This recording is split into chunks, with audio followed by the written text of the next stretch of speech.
Karir politik putra Presiden Joko Widodo moncer setelah adiknya Kaisang Pangarep menjadi Ketua Umum Partai Solidaritas Indonesia. Hanya 3 hari setelah menjadi anggota, kini kakaknya Gibran Rakabuming Raka diumumkan menjadi bakal calon wakil presiden Koalisi Indonesia Maju. Karir luar biasa dua putra presiden ini pun justru diawali pernyataan keduanya tidak tertarik dengan dunia politik. Kita simak laporan khas redaksi. Sepakat mengusung Prabowo Subianto sebagai calon presiden Koalisi Indonesia Maju untuk 2024-2029 dan saudara Gibran Rakabuming Raka sebagai calon wakil presiden dari Koalisi Indonesia Maju.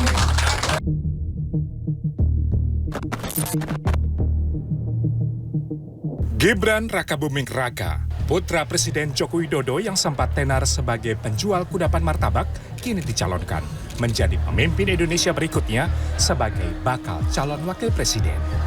Sejak kemunculannya di publik sebagai putra presiden pada Oktober 2014, Gibran kerap mengelak setiap kali ditanya awak media tentang minatnya berpolitik. Satu kali Gibran menyebut ketertarikannya pada politik yakni di tahun 2018. Gibran yang ketika itu berusia 31 tahun mengatakan kemungkinan dirinya baru terjun ke dunia politik masih 20 tahun lagi atau sekitar usia 50-an. Namun, semua pernyataan Gibran ini kenyataannya berbeda. Pada September 2019, Gibran mendaftar sebagai kader PDI Perjuangan untuk memuluskan langkah mengikuti kontestasi menjadi wali kota Solo.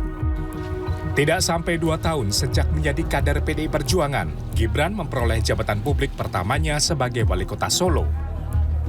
Gibran dilantik menjadi wali kota pada 23 Februari 2021. Belum selesai masa jabatan atau baru bekerja kurang dari 3 tahun, Gibran kini diumumkan Koalisi Indonesia Maju sebagai bakal calon wakil presiden mendampingi Prabowo Subianto. Karir politik Gibran anak presiden kembali meroket. Dari pemimpin kota menjadi calon pemimpin negara. Keinginan Gibran menjadi cawapres masih menyisakan persoalan politik. Sebagai kader PDI Perjuangan, Gibran justru bergabung dengan koalisi di luar partainya. Hingga diumumkan pada Minggu malam sebagai bacawa pres Koalisi Indonesia Maju, status Gibran masih sebagai kader PDI Perjuangan.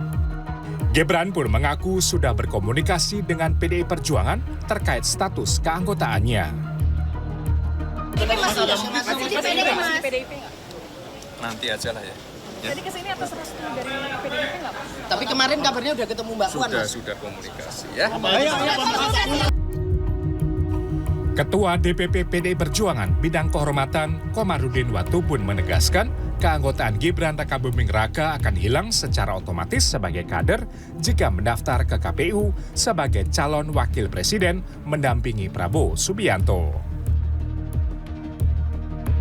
Jadi kalau di PDI Perjuangan, kalau akhirnya dia berpindah ke sana ya keanggotaan PDI Perjuangan pasti hilang.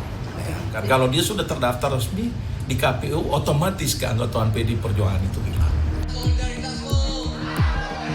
Di tengah kegambangan identitas politik sang kakak, adiknya Kaisang Pangarep yang masih belum 1 bulan menjabat sebagai Ketua Umum PSI menyatakan siap menerima kakaknya bergabung dengan PSI. Tahu kalau kami balik lagi, kemarin kan ditawarin sama Pak Erlangga masuk ke Golkar ya, kalau masuk ke PSI alhamdulillah, kalau enggak ya udah. Mengacu pasal 6 peraturan KPU nomor 19 tahun 2023, calon presiden dan wakil presiden sebenarnya tidak perlu seorang kader partai politik. Namun, capres maupun cawapres harus diusung partai politik peserta pemilu. Patut ditunggu kemana Gibran akan berlabuh mengingat statusnya sebagai putra presiden dan bakal calon wakil presiden di pemilu 2024. Tim Liputan CNN Indonesia.